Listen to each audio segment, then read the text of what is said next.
네, 금요일 묵상의 시간입니다. 선한 일에는 지혜롭고 악한 데는 미련한 삶을 살라. 선한 일에는 지혜롭고 악한 데는 미련한 삶을 살라. 자, 이런 제목으로 이번 주간 또 마지막 묵상 함께 나누겠습니다. 자, 어제까지 우리는 이제 로마서 15장까지의 내용을 살폈죠. 이제 16장은 마지막 장인데 로마에 있는 그 동역자들의 이름을 일일이 열거하면서 이제 문안을 합니다. 16장 1절. 내가 갱그레아 교회의 일꾼으로 있는 우리 자매 베베를 너에게 추천하노니. 그러니까 로마서를 가지고 간 이 갱그리아 이 지역 교회의 자매 그 베베를 추천하면서 여기서 일꾼이라는 말을 썼는데 이 말은 원어로 디아코노스, 그러니까 집사를 말하는 겁니다. 여기서 일꾼으로 번역했는데 원래 그 의미가 종이라는 의미였어요. 특히 이제 시중 두는 사람들을 의미하는 말이었는데, 근데 이 말이 초대교회에서는 섬기는 자, 봉사하는 자 이런 의미로 발전을 하죠. 그러니까 집사라는 표현은 사도행전 6장에서 최초로 나옵니다. 사실 사도행전에서는 집사라는 명칭을 쓰지 않았고요. 사람들에게 신뢰를 받고 성령과 지혜가 충만한 사람 이렇게 표현을 했어요. 그러니까 예루살렘 교회의 사도들은 기도하는 것과 말씀 전하는 일에 전념하기 위해서 가난하고 불우한 교인들을 물질적으로 돌보는 구제 사업을 맡을 7사람을 선택을 하죠. 그래서 이 집사의 직분은 제도화되기 전까지 두 측면에서 언급이 됐는데, 첫째는 교회의 영적 생활, 그러니까 재정 업무를 돌보던 사람에게 사용됐고, 빌립보서 1장 1절을 보면, 그리고 이제 에베소서 6장을 참고, 둘째, 비공식적 입장에서는 봉사하는 자 모두를 의미하는 말로도 그렇게 사용이 됐었어요.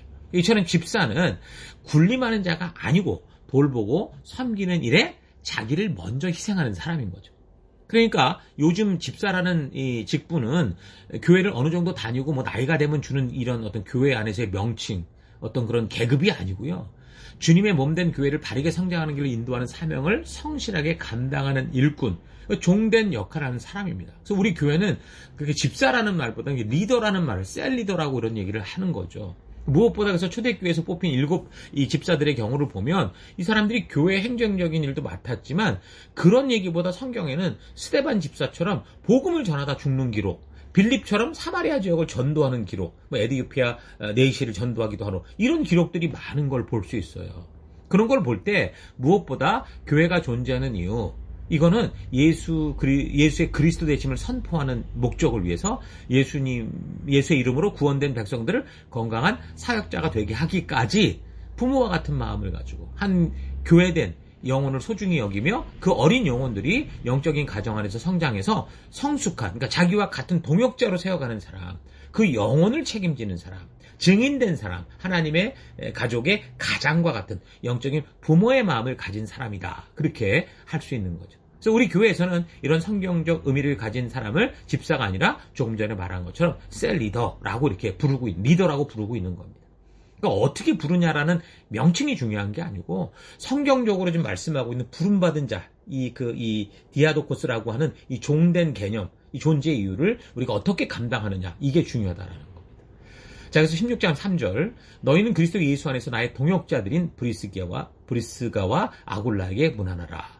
자, 고린도에서 만난 이 브리스길라와 아굴라 부부가 이때는 로마로 미리 간 것 같은데 아마도 로마로 갈 계획이 있었기 때문에 그들을 먼저 바울이 보내서 로마 교회 소식을 알리고 또한 로마 선교의 길을 잡는 그런 어떤 이 전초대 역할을 했던 것 같아요. 그러니까 이런 식으로 함께 동역자된 사람들을 소개하는데 26명이나 되거든요.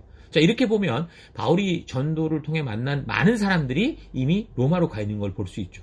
이 중에는 로마 귀족 또는 왕족들도 있었을 것이라고 보는데, 우리가 이렇게 선교와 전도의 현장, 교회 사역의 현장에서 우리가 늘 이렇게 만나게 되고 함께 사역을 하다가 이제 뭐 우리 같은 경우 뭐 고국으로 돌아가던가 뭐 다른 도시나 다른 국가로 가게 된다고 해도 서로 변함없는 동역자가 돼서 각자가 속한 지역 전도를 위해서 서로 협력하고 함께 힘을 모을 수 있는 일들을 하는 것은 크게 하나님 사역에 있어서 참 중요한 부분이라고 생각을 합니다. 지금도 우리 독일에서 같이 하는 우리 자매님도 계시고, 또 지금 애들레이드에 갔는데 또 그곳에서도 또 이렇게 셀모에 함께 하면서 주신 지역교회 속에 속해서 함께 또 섬기는 그런 분들도 있거든요. 그러니까 여기서 함께 말씀을 먹고 살아가는 우리 모든 분들, 우리 멜번 시티 교회에서 우리가 멜번 시티 교회를 통해서 함께 만나서 지금 생명을 낳는 생명을 세우는 하나님이 부르신 본질적인 사역을 감당하면서 가장 중요한 성경을 역사적으로 살피는 이런 사역 속에서 우리가 좀 함께 자라가고 있는데, 그러면서 서로에게 늘 평생 감사하고 기억하고 서로 돕고 섬길 수 있는 그런 영원한 동역자들이 될 수 있기를 바랍니다. 그래서 우리가 뭐 여행으로 가든 어디를 가든 그곳에서 그런 동역자들과 만나서 늘 즐거운 그런 회포도 풀고 또 우리 또 증인된 삶을 살아가는 그런 우리가 될 수 있기를 바라요. 그래서 각자가 처한 곳곳에서 정말 하나님이 부르신 그런 증인된 삶을 살아가는 우리가 되십시다. 복음의 영향력들이 단지 미신적인 사람들에게 미치는 것만이 아니고 오히려 교육되어지고 생각하는 훈련이 된 사람들에게 사실 더 설득력 있게 영향을 미쳤을 것으로 보입니다. 그러니까 말씀이 없으면 대부분 현상을 쫓아가게 돼 있어요. 근데 말씀이 제대로 들어가면 우리가 충분히 말씀으로도 하나님의 진정한 뜻을 만날 수 있게 되거든요. 그러니까 어떤 사람들은 우리가 예수를 믿자고 하는 것이 무슨 세상 잡신을 믿는 것처럼 생각하는 경우가 있는데, 오히려 그런 샤머니즘적인 사고를 하는 사람들보다 나름대로 뭐 과학적이고 논리적이고 이성적으로 생각하는 사람들에게 사실 이 복음은요 더 설득력이 있다라는 거 여러분 잊지 마십시오. 그러니까 미신의 세계에 빠져있는 사람들에게는 예수님도 그냥 다른 종교 중에 하나로밖에 보이지 않기 때문에 이 사람들은 개종을 한다고 해도 오히려 바르게 사고하고 생각하는 훈련된 사람보다 자칫 뭐 현상에 치우친 이상한 신앙의 형태를 이렇게 가질 수 있어요. 그러니까 복음을 전하는 것을 그래서 두려워하지 말라는 겁니다. 담대히 이 하나님의 사랑을 전하고 그 복음의 소식을 알기 원하는 사람들에게 창조로부터 마지막 세안을 새 땅에 이르기까지, 그러니까 성경의 처음부터 끝까지 역사를 따라 성실하게 알게 해보십시오. 그럼 오히려 미신적이지 않은 마음을 가지고 있는 그런 사람들이 더 기쁨으로 이 복음을 이해하면서 오히려 더 믿음을 받아들이는 그런 일들이 있을 수 있습니다. 자, 바울은 그렇게 주 안에 있는 지체들에게 사랑의 문안을 전하면서 편지를 마치기 전에 이제 마무리 당부를 하는데 16장 17절, 형제들아 내가 너희를 권하노니 너희가 배운 교훈을 거슬러 분쟁을 일으키거나 거치게 하는 자들을 살피고 그들에게서 떠나라. 이 같은 자들은 우리 주 그리스도를 섬기지 아니하고 다만 자기들의 배만 섬기나니 교활한 말과 아첨하는 말로 순진한 자들의 마음을 미혹하느니라. 그러니까 같은 교회 안에서 바른 진리의 길이 아니라 자기의 느낌에 따라 전하고 교회가 주신 사명에 집중하지 못하게 하면서 분열하게 하는 사람들, 이런 사람들을 경계하고 멀리하게 하는 거죠. 근데 이게 의도적이지 않아도 교회 속에 이런 사람들이 굉장히 많아요. 왜냐하면 그들이 왔던 교회를 다니는 목적 자체가 자기화되어 있기 때문에 이 교회를 통해 이루시는 하나님의 뜻이 무엇인지를 분별하지 못할 때 이런 일들이 종종 생깁니다. 누구나 다 사랑하고 우리는 품어야 되는 게 우리의 사명이지만 복음의 사명을 다 안다고 하면서도 함께 와서 그것을 불순종하고 분쟁을 일으키는 이런 사람들 함께 하면 안 된다라는 거죠. 그래서 우리 교회는 뭐 사람을 쫓아낼 수는 없잖아요. 그러니 교회 소개반과 교회 가족반과 심지어 우리가 연초와 또 중간에 우리 6개월 넘어가는 그 시기에 있는 이런 비전의 사명을 되새김을 통해서 계속 이런 걸 도전하고 분명한 우리의 뜻을 알리고 있죠. 그러다 보니 교회 안에 사람들이 많이 오지는 않아요. 와도 분명한 목적을 향해 가다 보니 와서 뭐 이런저런 빈 공간이 많으면 뭐 자기들이 그곳에서 뭐 자기의 터를 만들 텐데 그러지 못하고 대부분 나가는 경우도 많이 있죠. 어쨌든 항상 우리가 주의 십자가를 지고 한 교회 속에 주신 사명을 따라갈 마음을 먹어야지. 달콤한 소리 한다고 거기로 치우치고 거기에 분당 만들고 이러면 안 됩니다. 물론 너무도 매너리즘에 빠져서 진정한 하나님의 사랑을 행하지 못하는 것에 대한 영적인 각성의 외침은 우리가 분명히 회개해야죠. 돌이켜 서야죠. 사무엘이 이끈 그 미스바 그 성회처럼 회개해야 되는 도전의 소리까지 무시해서는 안 되지만 순종의 길에서 어려움을 만났을 때 함께 헤쳐나가려고 하기보다 주신 사명의 길조차 부인하고 대안도 없는 그 비판과 불평 쏟아내고 뭐 하자고 한다고 말로는 한다고 하고 하나도 약속 안 지키고 늦게 하고 이러는 거, 마치 자동차 기어가 중립 상태에 놓이게 되면 그때 엑셀레이터를 아무리 밟아도 큰 소리만 요란하게 나가지고 전혀 앞으로 나가지 못하게 하는 그런 현상이 여러분 교회 안에 생길 수 있다는 거예요. 그래서 이런 모습이 사도 바울이 각 교회를 향해 걱정하는 거였죠. 교회로 모여 있는데 자중질환이 일어나서 교회로 부름받은 이 사명을 전혀 감당하지 못하는 상태. 그 세상을 향해 이 어둠을 향해 달려가는 게 아니라 우리끼리 모여서 종교 싸움하는 이런 상태가 큰 문제라는 거예요. 그래서 바울은 로마의 성도들에게 19절 뭐라고 말하냐? 선한 데는 좀 지혜롭고 옳은 일에는 좀 현명하게 처신하고 어떤 악에도 물들지 않는 사람이 되기를 바란다. 그렇게 편지를 마무리하기 전에 아주 굳건하게 이런 이야기를 당부하는 겁니다. 강력하게 권고하는 거죠.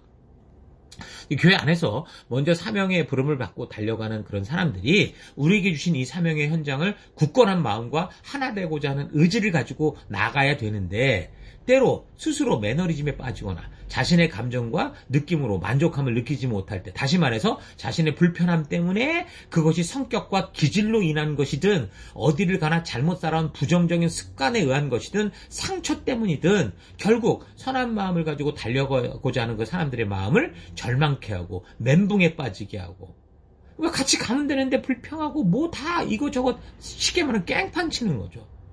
그래서 무슨 회의를 해도 무슨 문제를 해결하는 쪽으로 하는 게 아니라 문제만 드러내고, 그러니까 성실하게 한 길을 가는 인도자의 마음을 왜곡하고 의심하는 경우가 있는데, 바로 이런 상태가 바로 요란한 공회전을 하는 상태가 됐다라는 거죠. 교회에 누수 현상이 생겼다라는 거죠. 물론 누가 교회 안에서 그 공동체를 무너뜨리려 일부러 그러겠습니까? 신천지 이단에 속한 사람들은 교회를 파괴하려고 간첩처럼 스며들어서 그런 짓을 한다고 하는데, 그런 의도적인 사탄 같은 존재들이 하는 짓도 교묘하지만 그런 의도가 없이 자신도 모르게 자신의 부정적인 그 생각과 습관의 태도들이 말씀으로 조절되지 않고 이끄는 길로 가지 않고 그냥 본능을 따라가는 그런 이 태도들이 결국 이 공동체 안에서 동료를 의심하게 하고 리더를 의심하게 하고 하고자 하는 사람들의 선한 의지와 의도를 다 이렇게 분열시켜서 결국 그 공동체를 메마르게 할 수 있다라는 거예요. 근데 그런 사람들은 예수님을 사랑하고 교회를 섬기는 게 아니라 자기의 유익과 다른 사람으로부터의 관심을 받고자 하는 그 이기심 때문에 이 순박한 사람들이 그럴듯한 말에 속아서 결국 교회 공동체가 분열되고 분파가 생기는 이런 일이 생기는 거죠. 이게 보면은 꼭 교회 사역 초기 뭔가 으쌰으쌰할 때 그 소리가 뭔가 막 정리해 갈 때 그때 또 그냥 괜히 딴소리 하는 이런 사람들이 있어서 1년 사역을 처음부터 망치려고 하는 사탄에게 거짓된 이 술책을 부리는 경우가 너무나 많은 걸 보거든요. 사람들은 개인적인 욕심을 가지고 본능을 따라 살아가는 집단에 들어가면 그곳에서 희생의 마음을 가지고 먼저 남을 배려하고 섬기는 그런 삶을 살려고 하는 게 아니고요. 서로 희생의 마음을 가지고 살아가던 그런 사람들조차 그런 이기적인 한 사람이 생길 때 대체로 같이 이기적이 된다는 거. 이게 보통인 거죠. 아직 세상에 물들지 않은 아기들을 보면 이게 본능인 걸 알 수 있어요. 애들이 혼자였을 때는 그렇게도 착했던 애가 동생에 태어나서 자꾸 자기 것 요구하고 땡깡 부리면 어느 순간부터 그 착했던 아이도 보편적으로 자기 것을 챙기려고 하고 이거를 나누어줘서 손해보고 싶어 하지 않는 거죠. 그러니까 대체로 어릴수록 자기밖에 모르기 때문에 어린 형, 어린 누나들도 어린 상태에서 더 어린 동생들의 요구를 수용해야 되는 그런 입장이다 보니까 자신도 모르게 자꾸 자기의 것을 먼저 챙기거나 자기 것을 주장하게 되고, 자, 그러다 보면 서로의 욕심이 부딪히게 될 때 아주 치열한 싸움, 전쟁이 벌어지는 거예요. 이런 본능적인 모습이 인간일진데 말씀으로 바르게 정체성을 깨닫고 이 땅에 속한 것에 대한 미련을 버리고 하늘에 속한 것을 귀하게 여기는 이 가치, 이 거듭남이 없다면 그게 사회든 교회든 어떤 곳이 되든 결국 거기는 다 분열과 흩어짐밖에 없다라는. 그래서 우리는 선한 일에는 좀 지혜롭고 악한 데는 미련한 사람으로 살려고 해야 돼요. 아마도 그렇게 살면 이 세상에서 손해보는 삶이 되겠지만 분명 주변을 훈훈하게 하고 살맛나는 세상으로 변화시키는 삶이 되죠. 오늘날도 훈훈한 소식들을 들을 때 다 이런 거 아닙니까? 자기 희생, 헌신, 이런 모습. 그래서 우리가 속한 것은 이 세상이 아니라 이 땅에 속한 하나님의 나라죠. 우리가 속한 것은 이 땅이 아니에요. 하나님 나라인 교회입니다. 그러니까 이 땅의 것들에 미련을 버려야 돼요. 그래서 소유하려고 하지 말고 우리는 공유하려고 해야 된다라는 거예요. 모으려고 하지 말고 물처럼 자꾸 낮은 것을 흘려보내야 돼요. 사도 바울이 예수의 이름 아래 생겨나는 교회와 성도들을 향해 간절하게 외쳤듯이 하늘에 속한 백성이라는 이 정체성을 확고히 깨닫고, 그래서 이 세상의 길과 이 세상의 사람들이 살아가는 그런 방법이 아니라 하나님의 뜻이 담긴 성경의 가치, 말씀의 길을 따라 즐거이 살아가는 우리가 될 수 있기를 바라요. 정말 우리가 한 교회 안에서 우리에게 주신 이 사명, 생명을 낳는 생명을 세우는 일에 하나 되기 위해서 우리의 모든 지혜와 능력을 정말 함께 모을 수 있기를 바랍니다. 어떤 상황과 환경이 다가와도 우리 이 사명이 잊지 말고 이런 부르심 앞에 힘써 하나 되는 우리가 되기를 바라요. 무슨 말을 해도 교회에게 주신 사명에 나아가는 일을 방해하고, 그래서 성도들을 분열하게 하고, 결국 하나님께서 이루어 가시는 성령의 일을 방해하고 회방하는 삶을 사는 일들이 혹시 나의 말과 행동 속에 있지 않은가? 그래서 우리 좀 되돌아봐야 돼. 종종 나를 되돌아봐야 돼요. 그래서 우리에게 주신 증인된 삶, 열방의 제사장이여 빛과 소금된 사명을 감당하는, 감사와 기쁨을 가지고 감당하는 우리. 그래서 그런 우리가 될 수 있도록 계속 우리 스스로를 격려하고 주변을 격려하는 우리가 되어야 됩니다. 자, 이런 내용들이 이제 로마서의 내용인데, 이 로마서는 그야말로 우리 기독교인들에게 있어서 어떤 거라고 가장 중요한 성도로서의 정체성이 무엇이냐에 대한 내용을 포함하고 있습니다. 우리의 구원은 어떻게 이루어지는가를 분명하게 보여주죠. 그래서 기독교에서 이 로마서를 교리서신이다, 또는 이제 이 바울의 복음서다, 이렇게 얘기를 하잖아요. 너무 중요하니까 이 로마서를 통해서 수천 페이지짜리 주석이 나올 정도로 깊이 있는 내용을 드러내고 있지만, 이 로마서는 어떤 거라고 그랬어요? 로마 교회의 건강한 삶을 바라는 사도의 마음이 담겨서 성도가 어떤 존재인지를 알게 하고자 했던 편지라는 거. 그래서 베베라는 자매가 가지고 가서 읽어주고 설명한 서신이다, 편지다라는 사실, 하나님의 마음이 이거다라는 거를 잊지 말고 읽어가십시오. 그러니까 우습게 보라는 게 아니에요. 이게 성경을 바르게 보자는 거죠.